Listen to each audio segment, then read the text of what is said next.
thing is sweet.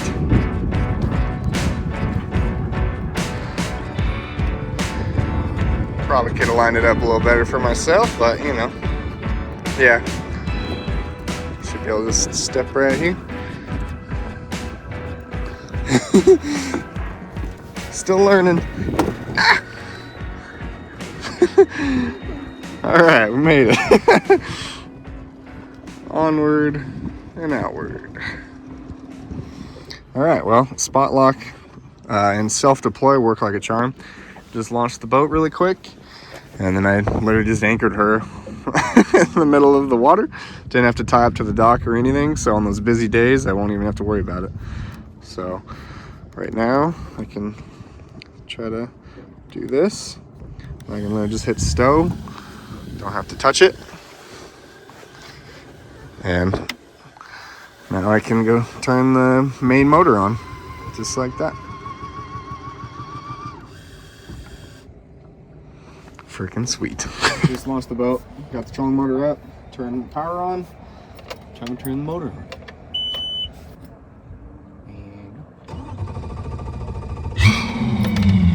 Oh yeah. That's not gonna get tired of that sound. So let's go test the boat out real quick.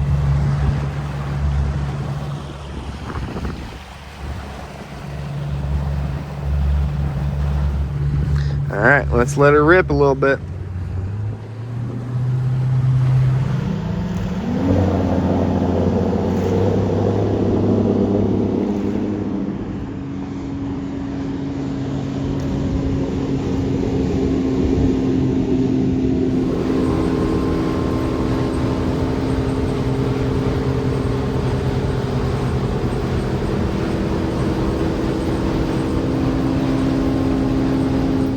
Alright guys, TD Fishing here. We got the fiance Brooke behind the camera, pointing that stuff out for me. This is the new boat. This is the boat that I've been dreaming about for a long time, and I finally got it. Doesn't feel real yet, because I haven't really used it yet. But we're on the water. I finally got the Game and Fish tags and everything to make the boat legal to take to the water, so good. Had the boat for like a couple weeks and haven't been able to take it out, so it's been bothering me, but we're here. So let's go over the boat. This is a 2014 Lund Fisherman 2075. So it's 20 feet 10 inches, basically 21 foot. It is a really big deep V boat. It's super wide. I can literally lay across this thing all the way. It's a 99-inch beam, and it is fully loaded. I have pretty much everything I could possibly want on this thing. We'll start from the back first. So we got the biggest, baddest motor that we can on here. I'll play a snippet of the sound.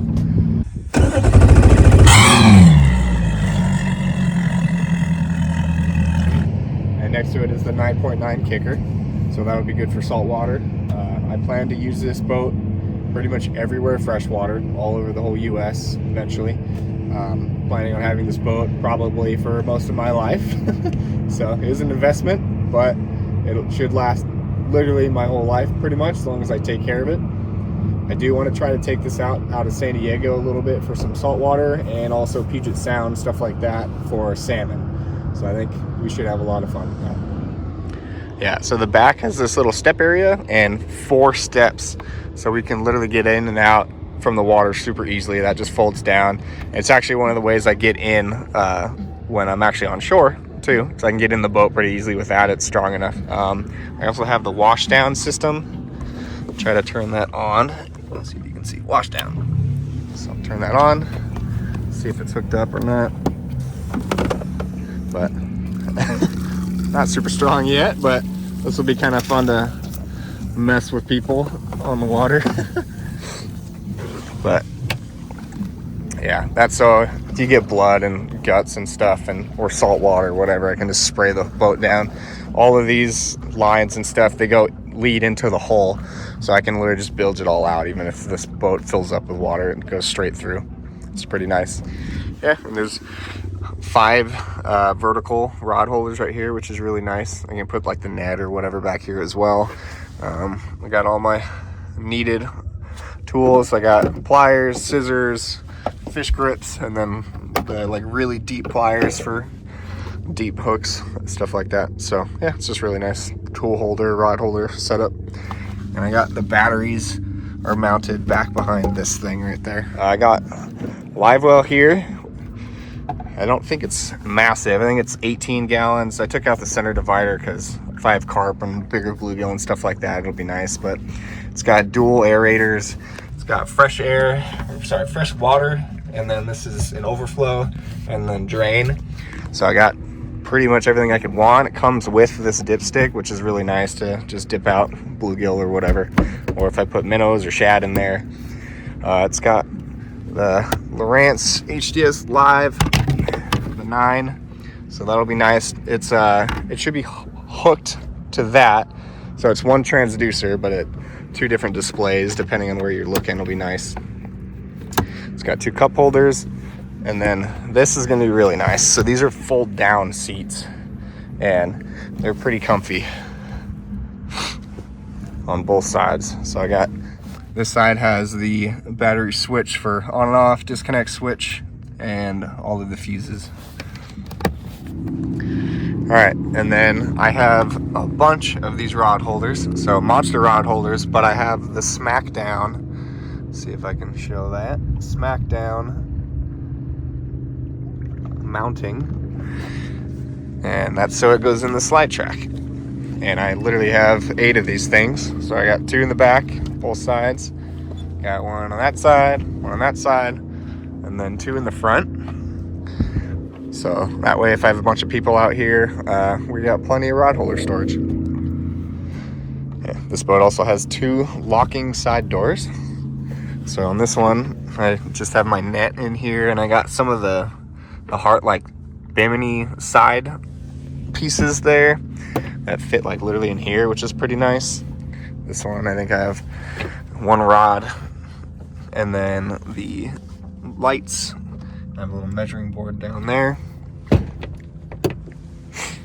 Got a couple cup holders, which is kind of nice, just in case. Even though there's a bunch of cup holders, 2 in the back, 2 in the front. And then, yeah, this is where the Bimini lays down, which is really nice because it literally takes up no room at all. Like, literally can fish and do everything normal. It doesn't even feel like I have it. I'll show a little bit of that fully assembled here in a little bit. Yeah, we got 2 more seats that I can put in. And then this is really nice, big storage here. I got tons of room in here. I literally am just throwing stuff in here and it's not even getting close to being full. This can be a 10 rod holder storage. You see those right there. But I don't have rod holders in them right now. I think it's a little bit too much space to use for just rods, because right here is 10 more rod holders. So this is where I will actually keep my rods. And this fits up to, I think, 7'6" rods, something like that. The one that I just showed you is probably like 8 or 9 feet, I don't remember. And then that's the side one. There's only like 3 rod holders in it, and those can be super long because it literally goes along the whole gunnel of the whole boat. But yeah, these seats are super nice. These captain seats, they're literally air ride and adjustable forward, back, and it reclines. So it's about as good as you can get. As you know, I like to flyhead fish a lot, so I don't love that these are raised. I like that this is more flush mount because I can just put a pad over that. But the only way to literally get these seats out is to unscrew them right now. So that might be something in the long term that I change, but right now it's pretty easy. I mean, as you can tell, I literally have a Milwaukee little drill impact in there. So it takes me like 2 seconds to just rip those off. It's not a big deal. But we'll move up to the front. The steering wheel is literally adjustable. Got the keys. These are all lockable. There's a giant glove box over here. This is also lockable. There's tons of storage in here. It's almost too much. And then I got the trolling motor batteries. It's a 36 volt. So these are down here.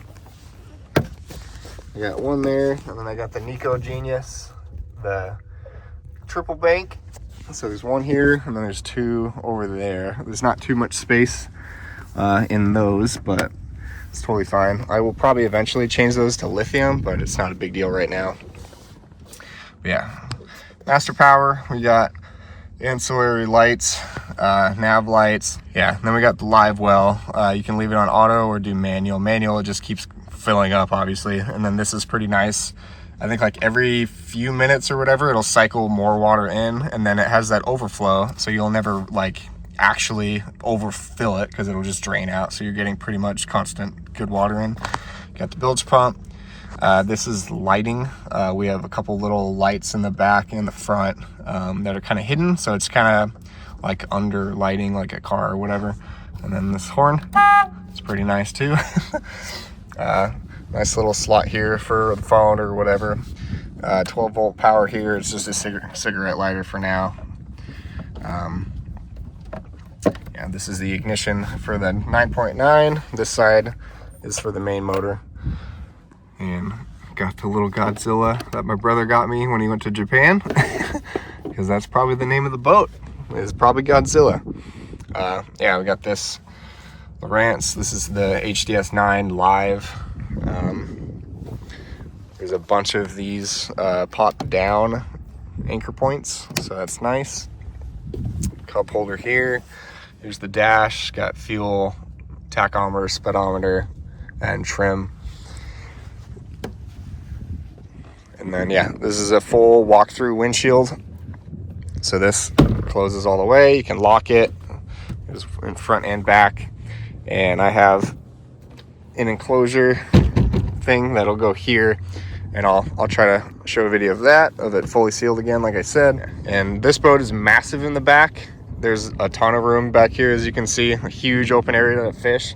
It's definitely smaller than a lot of these Lund boats is the front, but there's still plenty of room to fish up here. I shouldn't have any issues fishing two people up here. Obviously if you put a seat in that's kind of in the middle, you won't really be able to. But yeah, so I got rod holder here, and I put this netting in. So I have the two throwaways like that, and then I have 3 life jackets in here as well. And then I also have 2 of the side fenders just in case I dock this or I anchor up with a buddy or whatever. It won't mess up the side of the boat of either boats. This is the Minn Kota Ulterra. It's the 115 power, and it's a 36 volt. So it's self-deploying, self-stowing. And there's also 2 nice big storage spots here. So I have all my anchor stuff. I literally have 3 anchors in here, tons of rope. I got a little mini table. This is basically a 4-ish gallon bucket that collapses. It's pretty nice. On this side, I think I have wide open. Yep. For perspective to see how tall this is, I can literally fit a whole 5-gallon bucket right here. So this is nice and deep. A little tiny bit of storage here. That's the foot pedal for trolling motor, which I'm probably not going to use much because I have this remote, which is super nice. And then this is my live scope. So I'm probably going to try to use this a little bit more this year. I had it on my boat last year and I didn't use it too much, but I have this mounted on a Burrowcraft that fits in the slide track, and then it is pretty dang solid on there. I'm probably going to try to secure it at some point, just put some type of leash or something just in case I go really fast. But yeah, this thing is nice. It's 100% removable. So it's literally just those 2 clips like that. I can lift the whole thing. I got the black box in there, right there. And I'm running Milwaukee batteries for it. So I get 18 plus volts or whatever, and it works great. And when I'm done fishing with it, I can just take this box and put it inside the house. It doesn't get damaged or anything. Yeah, it's honestly awesome. I'm really glad I made that portable. And then we got the plug-in for the 3 trolling motor batteries on the Nico. So you literally just plug that in with your extension cord at home or whatever, and that'll charge them without needing to do anything, which is nice. And last thing I forgot to mention is this grill. This is the one thing I installed, was this flush mount right here. It's the only thing I've drilled into the hole so far, but I won't do this super well. But yeah, it's like just a nice little stainless steel grill. It's Magma. Magma is known for being really high quality. It's got a little cutting board, so this will be super nice just to have on longer trips or whatever, or if I want to do a catch and cook, I could literally just throw it on the grill, which is pretty crazy to think about how easy that is. But yeah, we just went full throttle with it for the first time and it held just fine. So this locks pretty nice, so it won't come open. And then I got the cover for it. And it just takes the 1 pound propane tanks like normal. So yeah, it's gonna be awesome. All right, and I'll show you how easy it is to install this Bimini. If you wanna look over here, yeah, obviously this Bimini, and this literally just clips right in here. Just like that. So that's one side. Pull this out a tiny bit. And up there. And just like that. Clips in. Super easy. And you can lift this up. Pull these out. And then same thing. Here's one side.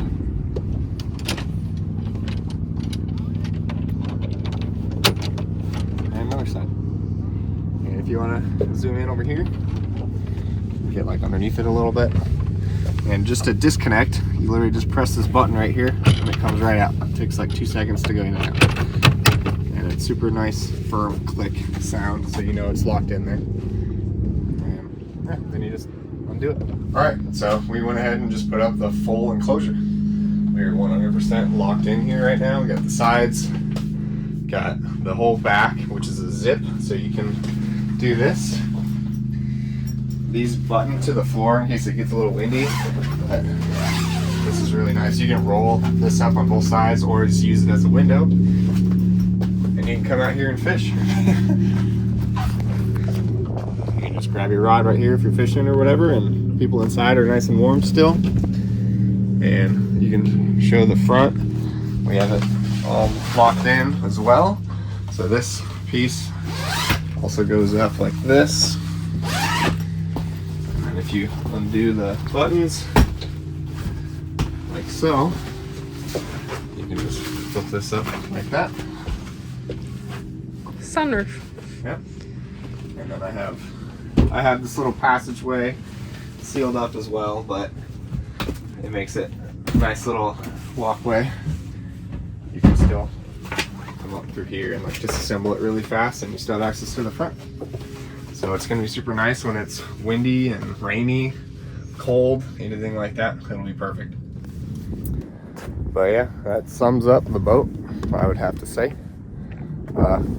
Look forward to a whole bunch of videos on this year. It should be lots of fun. I'm hoping to take it lots of places and really break it in. So,